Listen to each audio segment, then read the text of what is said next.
Bien-aimés dans le Seigneur, Shalom. Nous voici encore une fois dans notre programme que nous partageons chaque soir. Normalement, nous parlons des ABC, de l'ancienne doctrine. Mais pour ce soir, il y a quelque chose qui chatouille sur mon cœur que je voudrais d'abord partager avec vous. Et puis, on va continuer avec les ABC après ce soir. Et comme nous sommes entrés des tentes vers l'année, disons vers la fin de l'année 2023, nous sommes au mois de décembre et nous tendons vers la fin de l'année, ce message aura le sens de nous encourager, mais aussi de chercher à faire en sorte que les erreurs que nous avions commises au début de cette année, nous puissions voir comment les éviter pour cette année qui arrive. Alors, avant que nous puissions entrer dans ce message, je vais vous demander et vous recommander de suivre d'abord cette séquence musicale, cette adoration. Et pour ceux qui connaissent la chanson, je crois que ça sera une bénédiction. Que le Seigneur vous bénisse pendant que vous êtes en train de suivre.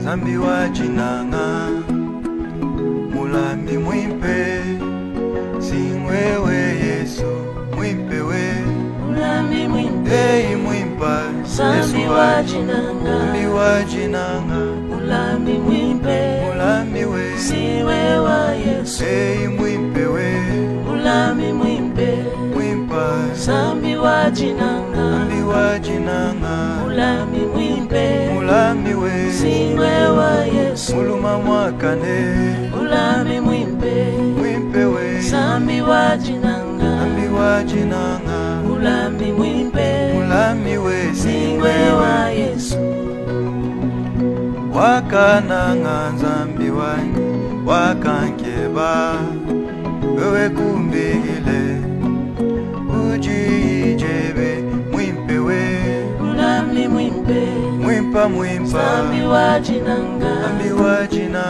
mulami mwimpe mulami we siwewa Yesu muluma mwakane mulami mwimpe Zambi wa jinanga mulami mwimpe mulami we siwewa Yesu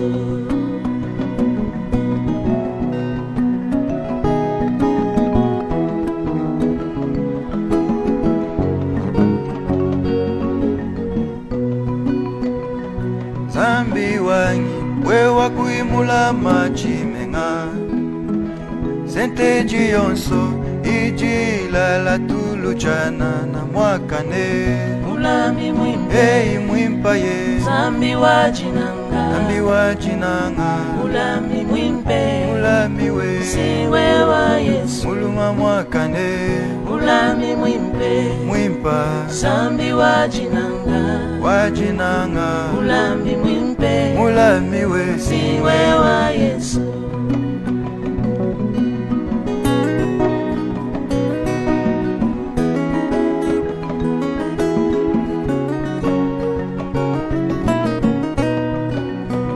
Yuda samumana kuyikila nibe na chipangu ukwatabu Yesu nekuyabu nenda mulami we mulami mwimpe Zambi wa jinanga mulami mwimpe mulami we siwewa Yesu muluma mwakane mulami mwimpe Zambi wa jinanga mulami mwimpe mulami we siwewa Yesu wakalama Daniele mwina wantangwa mulami mwimpe sulame bana bebe shabane mulami mwimpe hey mwimpa we Zambi wa jinanga Zambi wachinanga Mulami mwimpe Mulami we Siwe wa Yesu Muluma mwakane Mulami mwimpe Mwimpa ye Zambi wachinanga Zambi wachinanga Mulami mwimpe Mulami we Siwe wa Yesu Wakalama meshake Muchikutu chagapya Mulami mwimpe Sulame moyo wanyi mwakane Mulami mwimpe Mwimpa ye Zambi wachinanga Zambi wachinanga Mulami mwimpe Mulami we Siwe wa Yesu Muluma mwakane Mulami mwimpe Mulami we Zambi wachinanga Zambi wachinanga Mulami mwimpe Mulami we Siwe wa Yesu Wakalama Shadrake Muchikutu chagapya Mulami mwimpe Sulame moyo wanyi mwagane Mulami mwimpe Mulami we Zambi wachinanga Zambi wachinanga Mulami mwimpe Mulami we Siwe wa Yesu Muluma mwakane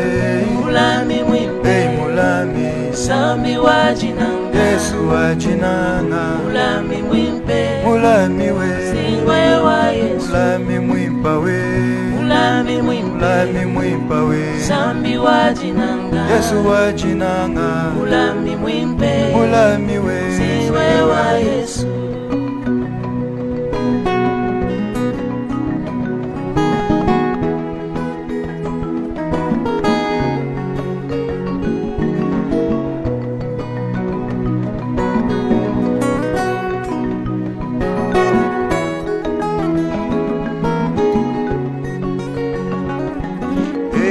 Mulami we Mulami mwimpe Mwimpa Zambi wachinanga Zambi wachinanga Mulami mwimpe Mulami we Siwe wa Yesu Mwimpa Mulami mwimpe Mwimpa Yesu Zambi wachinanga Zambi wachinanga Mulami mwimpe Mulami we Siwe wa Yesu Muluma mwakane Mulami mwimpe Mwimpa Zambi wachinanga Zambi wachinanga Mulami mwimpe Mulami we Siwe wa Yesu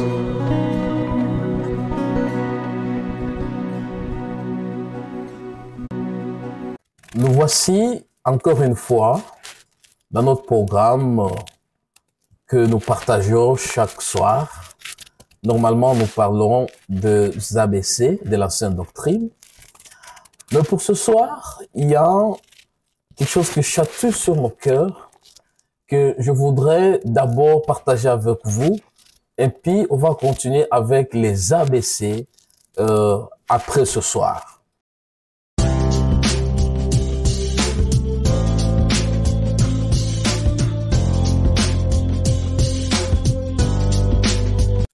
Je pense que vous avez été bénis par cette chanson, cette adoration. Et nous pouvons maintenant entamer notre exhortation de ce soir. Ça sera plus dans le cadre des ABC. Nous allons reprendre les ABC de la Sainte Doctrine. Après cette exhortation, comme nous sommes en train de tendre vers la fin de l'année, c'est quelque chose qui chatouille en moi. Et je crois que quelqu'un sera béni quelque part dans un coin du monde, là où vous nous suivez. Nous allons d'abord prier avant de faire la lecture de la parole de Dieu. Prions au nom de Jésus. Éternel Dieu, je te bénis encore une fois pour l'opportunité que tu nous accordes avec les bien-aimés. Chacun là où il se trouve, que ce soit à la maison, au travail, dans l'auto, quelque part, dans un jardin, peu importe la situation dans laquelle chacun me trouve, disons, m'écoute. Laisse qu'au travers de cette parole, Saint-Esprit, tu puisses saisir chacun. Comme il est écrit, poussé par l'Esprit, les hommes ont parlé de ta part. Nous sommes poussés par toi, Seigneur.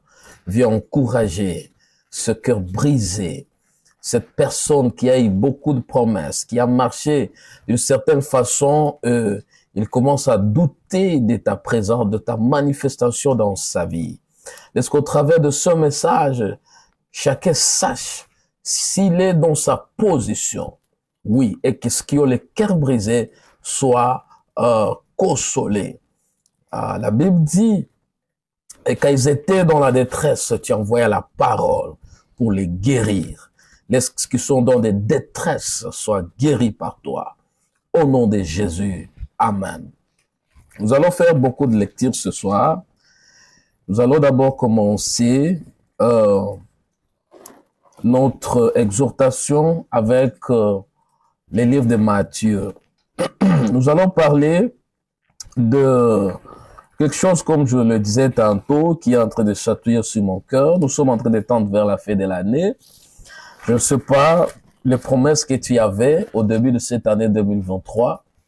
Il est possible que tu avais des promesses. Dieu t'a parlé au travers de visions, au travers de songes, au travers des inspirations, au travers d'un homme de Dieu, une servante de Dieu, ou toi-même tu as attendu une voix audible, ou peut-être Dieu parle tantôt d'une manière ou d'une autre, ou tu lisais la parole, ou peut-être tu étais dans une prédication, un message est venu te toucher, et tu as senti que c'est Dieu qui me parle, ou toi-même tu es un enfant de Dieu, tu as prié quand cette année était en train de commencer, tu as montré certaines situations au Seigneur, et voilà, tu es vers la fin de l'année. Il y a certaines choses que tu as vues, il y a d'autres que tu n'as pas vues. Je voudrais t'encourager pour ce que tu n'as pas vu. Il faut vraiment pas perdre l'espoir. Vous savez, souvent, j'aime toujours dire aux gens que ce que les hommes appellent finalité, c'est toujours le commencement d'une autre chose nouvelle qui arrive. Mais ce n'est pas vraiment ça le message que je vais partager avec vous. Je voudrais seulement aujourd'hui que chacun puisse faire la rétrospection de toute l'année. Est-ce que tu étais dans ta position? Est-ce que tu étais en train de faire la mission que le Seigneur t'avait donnée? Dans toutes les déceptions ou les positifs que tu as rencontrés, quel est le plan de Dieu? Quelle est la volonté de Dieu dedans?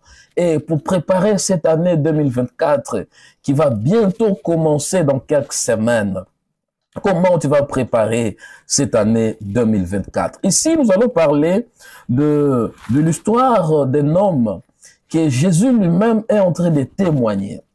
Pourquoi Jésus sera en train de le témoigner? Je vais d'abord faire deux lectures.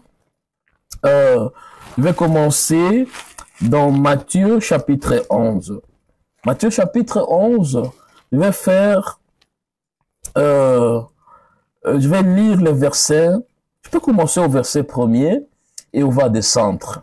Je vais lire au nom du Seigneur Jésus-Christ. Lorsque Jésus eut achevé de donner des instructions à ses disciples, il partit de là pour enseigner et prêcher dans les villes du pays. 2. Jean ayant entendu parler dans sa prison. Je réponds, Jean ayant entendu parler dans sa prison des œuvres du Christ, lui fit dire par ses disciples. Le verset 3, c'est ce qui est le nœud de notre message. Es-tu celui qui doit venir? Ou devons-nous en entendre un autre? C'est ça la question des gens. Es-tu celui qui doit venir? Ou devons-nous en attendre un autre? Mais cette question des gens, ce qui va nous intéresser dans une partie de cette exhortation, Jésus n'a pas directement répondu à la question. Voici la manière dont Jésus a répondu. Verset 4. Jésus leur répondit, allez rapporter à Jean ce que vous avez attendu et ce que vous voyez. Est-ce que c'est vraiment ça la réponse à la question que Jean a posée à Jésus par ses disciples? Il dit, allez rapporter à Jean ce que vous avez attendu et ce que vous voyez. Verset 5. Les aveugles voient, les boiteux marchent, les lépreux sont purifiés, les sourds attendent, le mort ressuscite, et la bonne nouvelle est annoncée aux pauvres. Maintenant, écoutez le verset 6. Heureux celui pour qui je ne serai pas une occasion de chute. Voilà, je vais lire la même histoire selon la manière dont Luc l'a rapporté. La manière dont Luc a rapporté la même histoire. Nous sommes dans le chapitre 7. Le chapitre 7 du livre de Luc. On va choisir quel verset? Le verset 24. Il est écrit ce qui suit. Lorsque les envoyés des gens furent partis, Jésus s'est mis à dire à la foule au sujet des gens. Quand les envoyés des gens sont partis, Jésus a commencé maintenant à expliquer, à témoigner Jean à la foule qui était en train de suivre Jésus. Pour mieux comprendre, laisse-moi commencer au verset 18. Jean fut informé. Donc, Jean est à prison.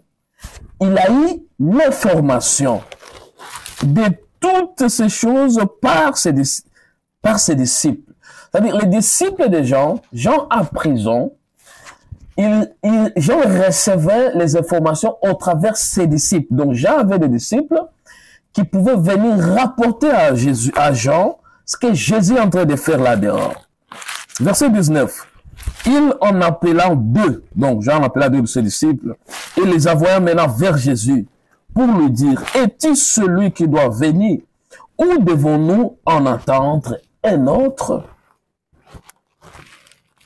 Arrivés auprès de Jésus, ils dirent, Jean-Baptiste nous a envoyés vers toi pour dire, es-tu celui qui doit venir, ou devons-nous en attendre un autre?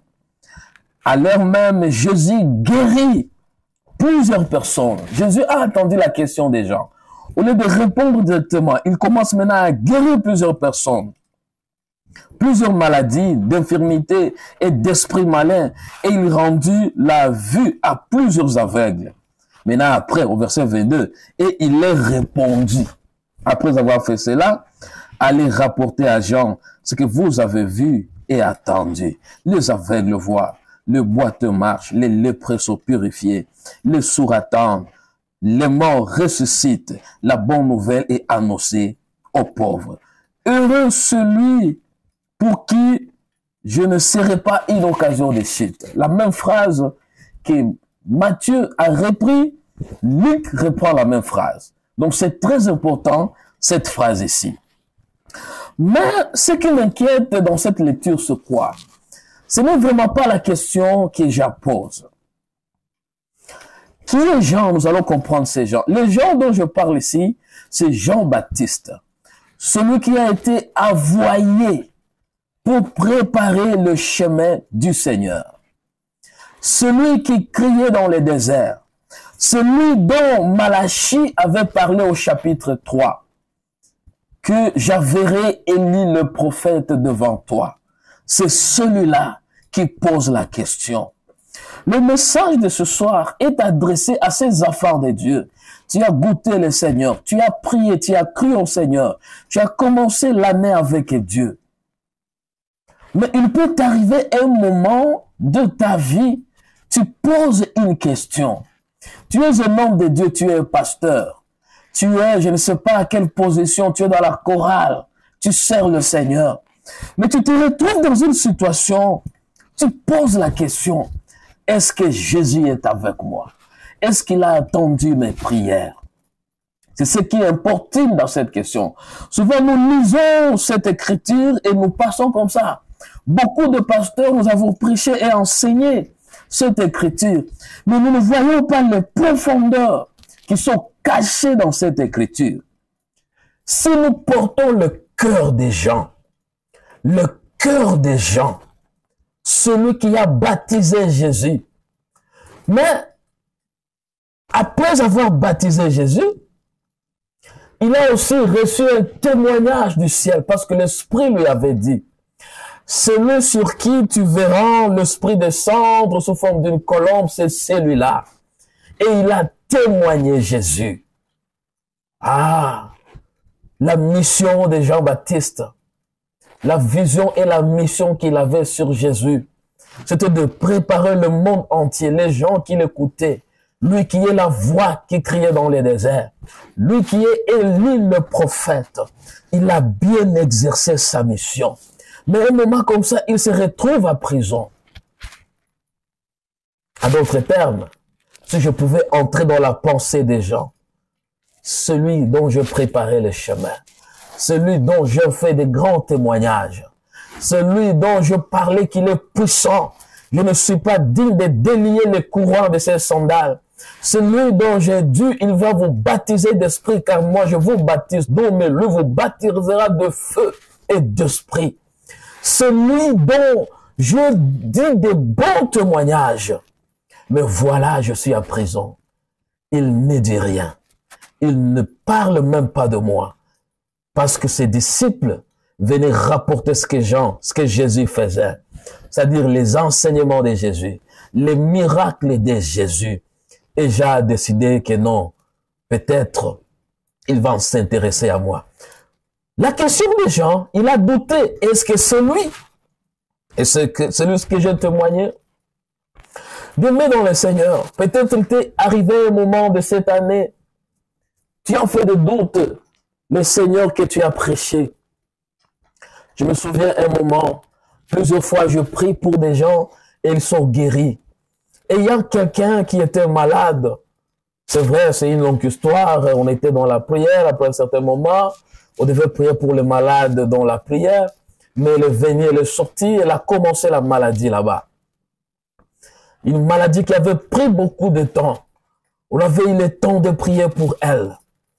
Il fallait que nous puissions aller prier après beaucoup de temps de maladie, prier pour elle à l'hôpital. J'ai dit, Seigneur, je ne veux pas prier pour elle à l'hôpital. Je crois à la prière que je fais à la maison.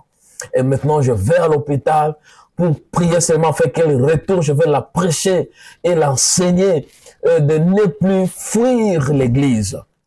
Après toutes ces prières, toutes ces jeunes prières, et moment comme ça, on est allé prier pour elle à l'hôpital avec l'intention qu'elle va guérir afin que maintenant elle revienne à l'église. Mais après notre sortie, 2 jours après, il y a eu un message qu'elle est morte. Ça m'a choqué. J'ai été déçu. Je dis, Seigneur, pourquoi tu peux me faire ça? Je ne sais même pas si cette personne, la foi qu'elle avait avec toi. Je me suis dit, Seigneur, est-ce qu'il ne faut plus que je prie pour les gens? Il arrive des choses comme ça avec les hommes de Dieu. Tu es un homme de Dieu, tu te retrouves dans une situation. Mais est-ce que tu as vraiment entendu Dieu? Tu as fait exactement comme Dieu t'a demandé de faire. Que le Seigneur nous aide. Je ne connais pas les déceptions que tu as eues. Je ne connais pas les déceptions dans ta vie. Mais ne doute pas le Seigneur. Ne doute pas Jésus. Pose-toi seulement la question. Est-ce que la situation dans laquelle je me trouve, suis-je le responsable? Est-ce que, après avoir accompli ma mission, est-ce que suis-je censé continuer à faire ce que je faisais avant? Voilà le nœud de notre message. Pourquoi les gens se retrouvaient à prison? Il y a beaucoup de personnes qui peuvent se retrouver dans une situation difficile. C'est pas qu'il a péché. C'est pas qu'il a commis une erreur. Non. Mais il y en a. Pour Jean, écoutez le témoignage de Jésus. Écoutez le témoignage de Jésus. Nous lisons, ok, retournons dans Matthieu, chapitre 11, toujours. Et cette fois-ci, nous allons au verset, là où Jésus est en train de parler, au verset 10. À d'autres termes, bon, commençons au verset 8. Verset 7. Mais ils s'en allèrent, donc les disciples retournent, ils s'en allèrent. Jésus s'est mis à dire à la foule au sujet des gens. Quand les disciples des gens sont retournés rapporter le message, écoutez, quand nous sommes venus, nous avons posé ta question.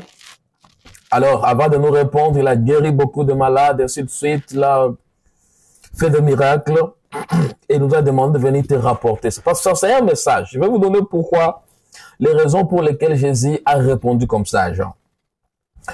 Maintenant, Jésus dit, qu'êtes-vous allé voir au désert? Je reprends, verset 7, 11-7 Matthieu. Comme ils s'en allèrent, Jésus s'est mis à dire à la foule au sujet des gens, qu'êtes-vous allé voir au désert? Et roseau agité par le vent, c'est une question. Verset 8. Mais qu'êtes-vous allé voir un homme vêtu d'habits somptueux? Voici ceux qui portent des habits précieux sont dans la maison du roi. Qu'êtes-vous donc allé voir un prophète? Oui, vous dis-je, et plus qu'un prophète. Car c'est celui dont il est écrit. Voici, j'envoie mon messager devant ta face. Là, Jésus reprend la prophétie de Malachie.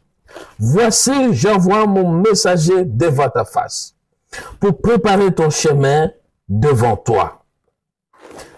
Je vous le dis en vérité, parmi ceux qui sont nés de femmes, il n'y en a point paru de plus grand que Jean-Baptiste. Cependant, le plus petit dans le royaume des cieux est plus grand que lui. Voilà. Et voyons maintenant la version de Luc.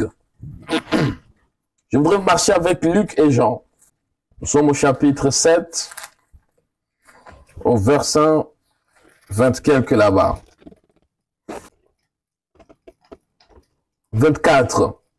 Lorsque les envoyés de Jean-Baptiste firent partie, Jésus s'est mis à dire à la foule au sujet des gens, qu'êtes-vous allé voir au désert? Un roseau agité par le vent? Mais qu'êtes-vous allé voir un homme vêtu en habits somptueux? Voici ceux qui portent les habits magnifiques et qui vivent dans le délice sont dans la maison des rois. Qu'êtes-vous donc allé voir un prophète? Oui. Vous dis-je, est plus grand qu'un prophète. 27 maintenant. Celui dont il est écrit, voici, j'envoie mon messager devant ta face pour préparer ton chemin devant toi. Gloire au Seigneur.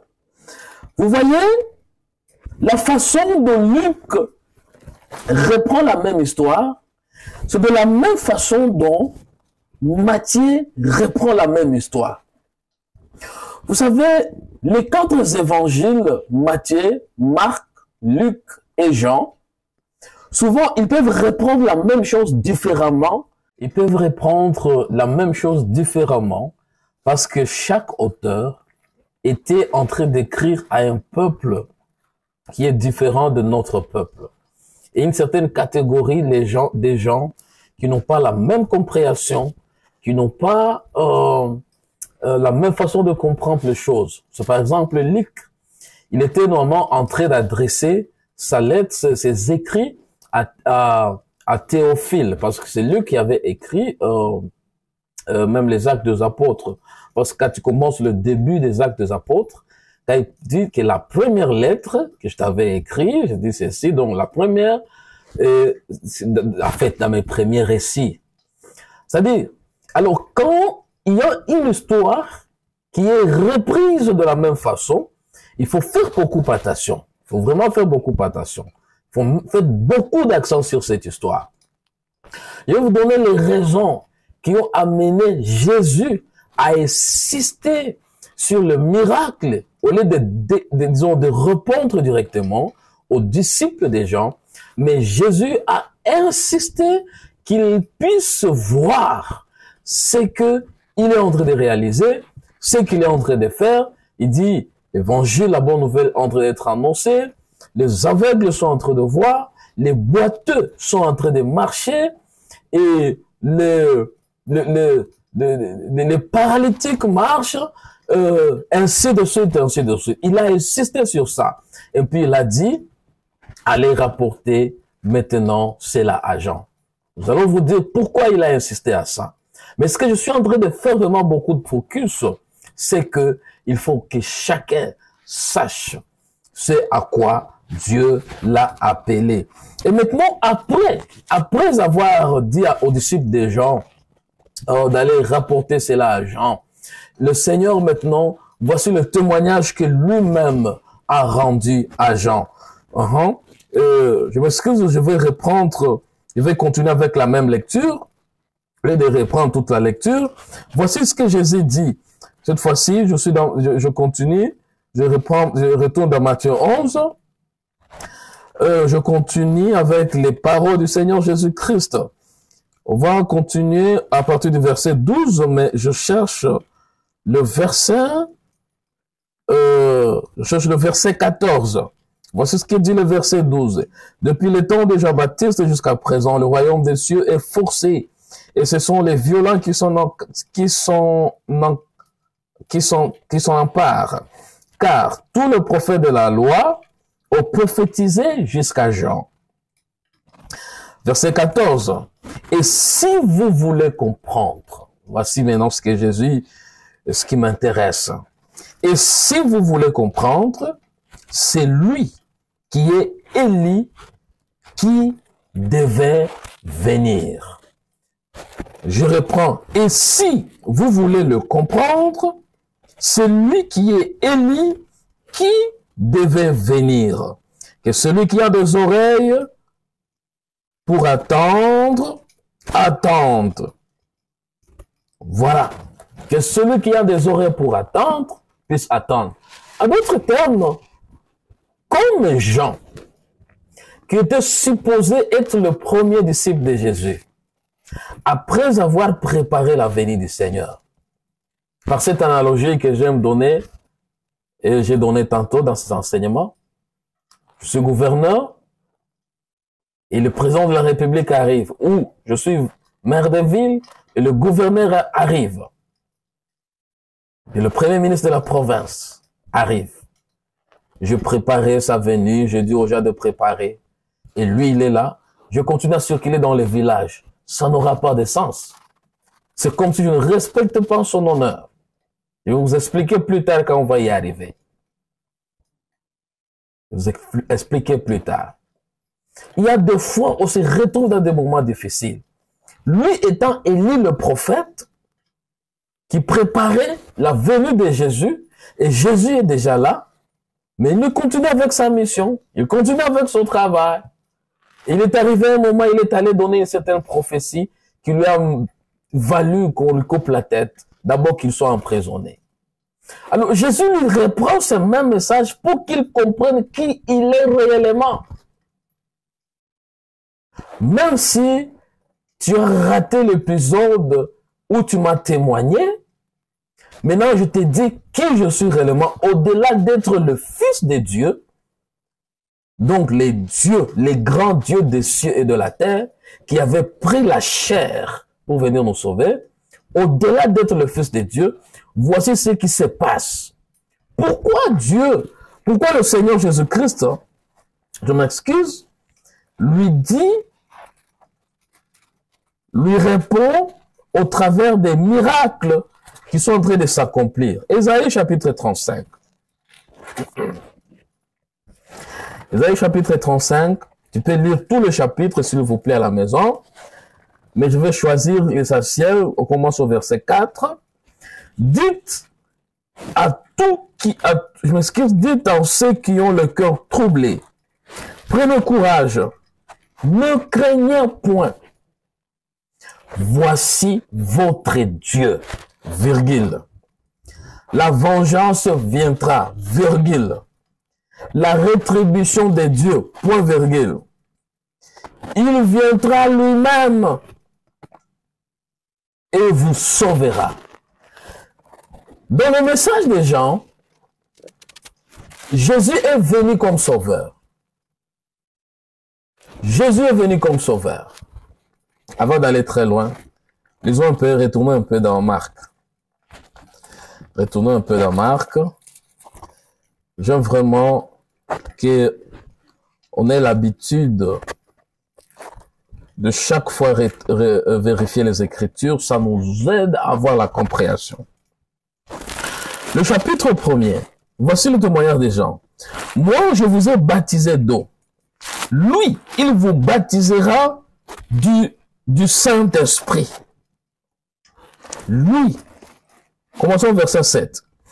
Il prêchait disant, il vient après moi, celui qui est plus grand que moi, et je ne suis pas digne de délier.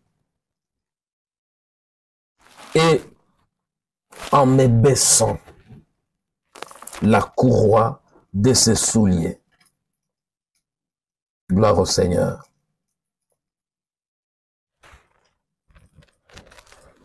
Celui qui est plus grand que moi.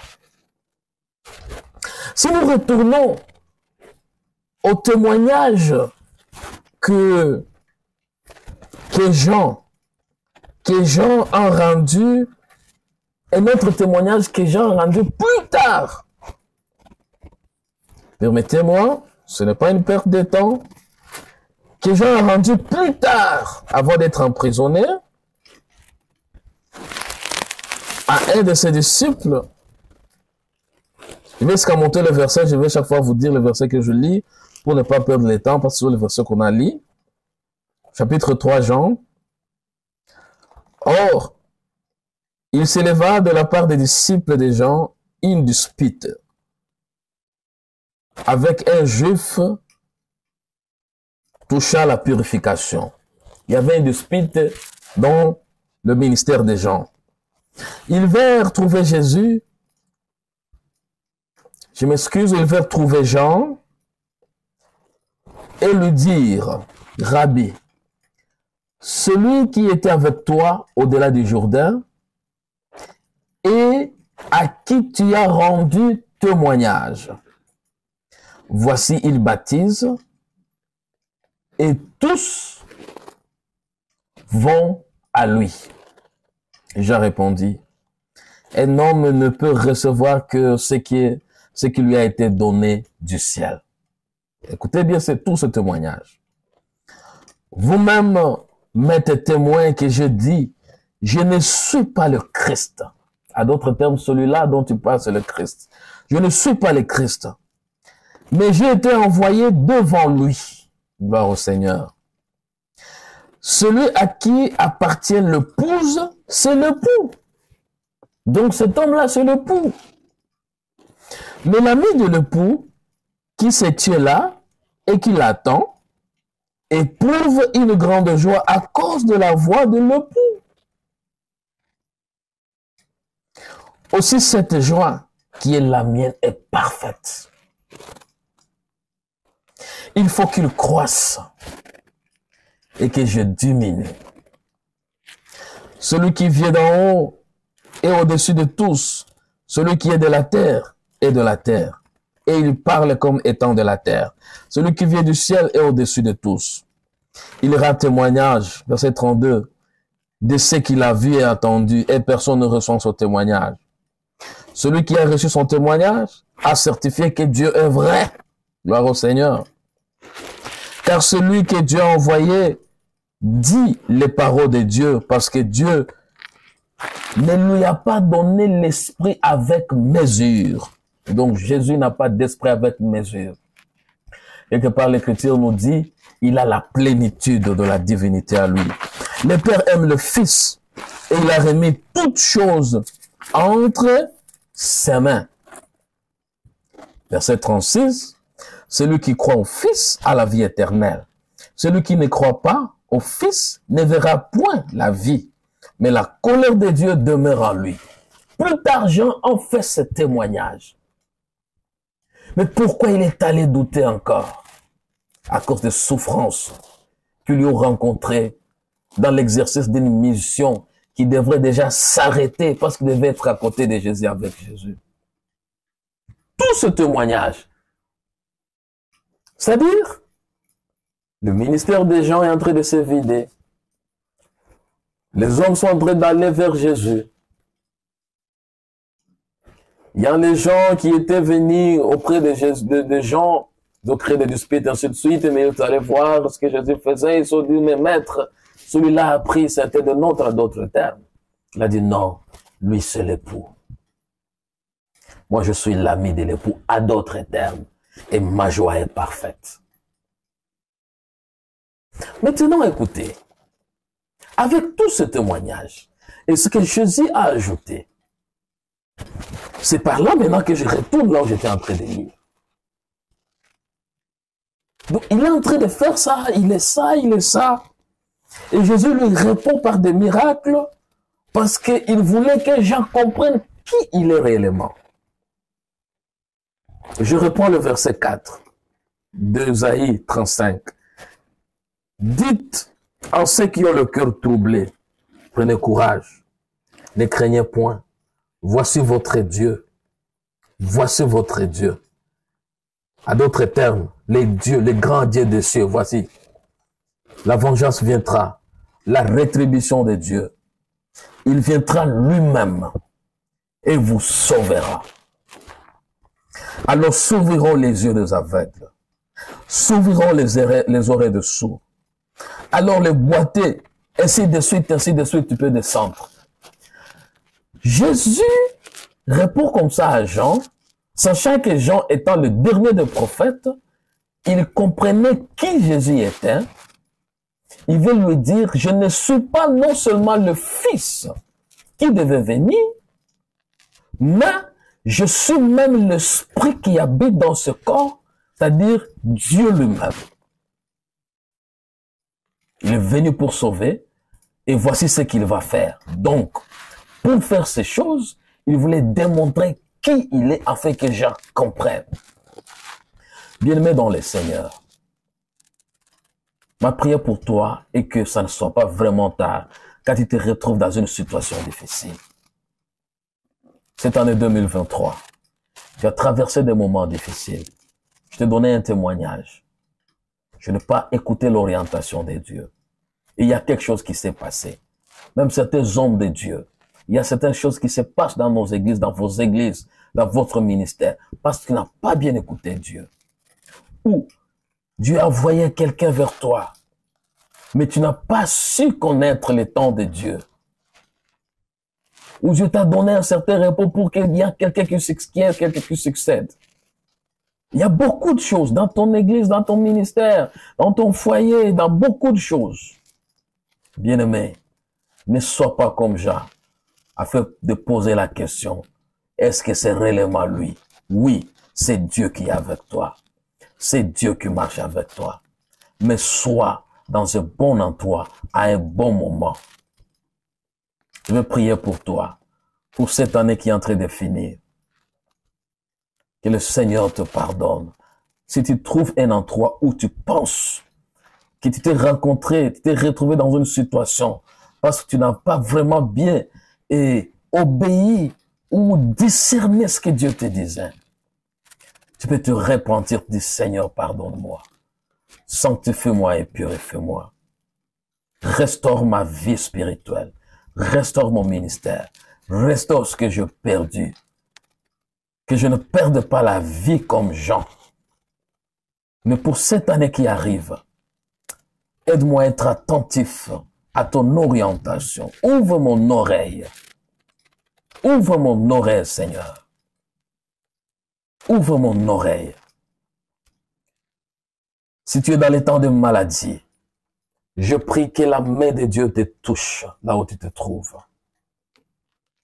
Il y a certains qui peuvent être malades parce qu'il y a une flèche de puissance de l'ennemi qui t'a percé pendant que tu doutais de Dieu, pendant que tu avais abandonné.